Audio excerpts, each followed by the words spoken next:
Hi, everyone. I'm Lauren Hughes, and I'm very excited to be here and talk to you guys about cultural tourism. The pace at the Native Heritage Center is a little different than some other locations that you can visit around the state, and our main priority at the Heritage Center is to make a connection. And it's really been an interesting year this last year. We've had the opportunity to talk to and collaborate with other cultural establishments around the country, specifically like the Wing Luke in Seattle.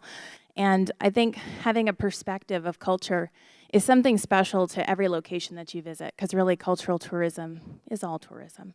And so the perspective that we share at the Heritage Center is one of the indigenous people. And at the Wing Luke, it's really fascinating to get to talk to those folks because they do the exact opposite, which is sharing, the story of the immigrants. So I love the dichotomy there, and that's really kind of the questions and the foundation of what we talk about every day is the dichotomy of indigenous and immigrants and, what is your identity culturally, right? So I've been working there for about 4 years, and I have a background that I haven't really explored, and it's my own personal heritage journey.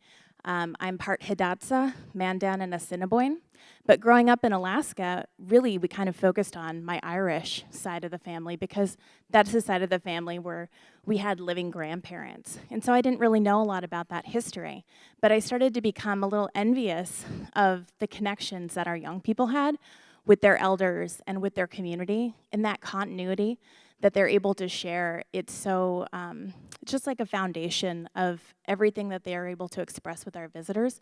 And so recently I went on a journey of my own with my mom and my dad, and we visited Fort Berthold Reservation in North Dakota. And it was a really special opportunity for me to get to learn about my heritage and have that same foundational understanding that everyone I work with has. And so I learned about my great-great-grandfather, Henry Sears, who was a Canadian fur trader, and he was also a Assiniboine, and he married Addie Sears, who was a Mandan and Hidatsa woman. Her parents are Fast Dog and owns Longhorn Silk. And the really neat thing is when I went to the Bureau of Indian Affairs office and I visited our tribal office, we walked in and immediately they're like, "You're my cousin." And it was like coming home, right?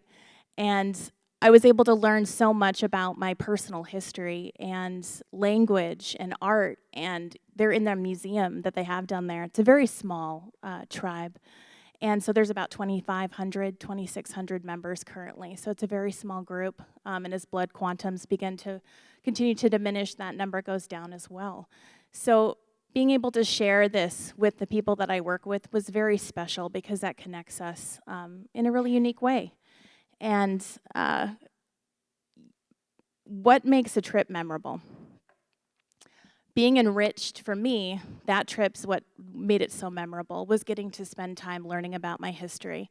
So yesterday, my coworker Tia was at the village site filling in and talking to our guests, and she was really curious about these two gentlemen who were so excited and had so much energy to talking to each other about where they'd visited and the things that they had seen. And she said, "You guys, what's your story? Why are you guys so excited?" And 40 years ago, they had been friends for like 12 years, and they'd lost touch.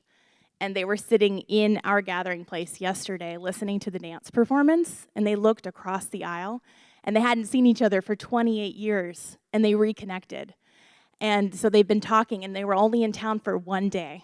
Then they both chose to come to the Heritage Center on that day. And they were able to talk about all the places that they visited and all the cultures, and since they retired, how they just dove into travel and learning about other places and people.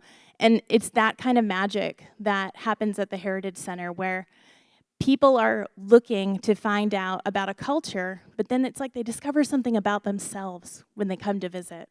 Because you're not just learning about the history of Alaskans people, you're learning about yourself. And it's such a catalyst for people to want to learn, if it's your own heritage, Ancestry.com, or looking into your own family tree, or it's just what you're passionate about. My husband and I, when we go on trips, we usually go fly fishing. We pick a location, and we want to learn about the waterways, and we want to go out and experience and be, immersed in like the fly fishing culture, because that's so much of what we do when we're in Alaska. We're on, out fly fishing every weekend. And so we love seeing how all of those connections of what motivates you to learn kind of come together in this special way, because again, all tourism is culture. So this is a picture of my mom, and this is a picture of her grandmother, or her mother, excuse me, in the middle. And this was a really special moment for us when we were in North Dakota, because she got to stand on the reservation land just like her mom did, and her mom had passed away when she was 15. So we were able to really make that step, that continuity connection for us, and really kind of just connect our whole family tree. And it was a really emotional, amazing experience. And getting to come back and share that with all of our staff, it's caused so many amazing conversations. I get to now sit and talk with our elders and learn more about their stories and hear so much more about, what makes living in Alaska so special, and it's so personal. And I think that's my biggest takeaway from working at the Heritage Center, has just been how very, very personal being an Alaskan is. These deeper experiences are what we spend time doing. We try to slow down every day at work. We actually sit down with talking groups and try to encourage people to sit, have a cup of tea with us, talk. Why are you here? Is this a bucket list trip?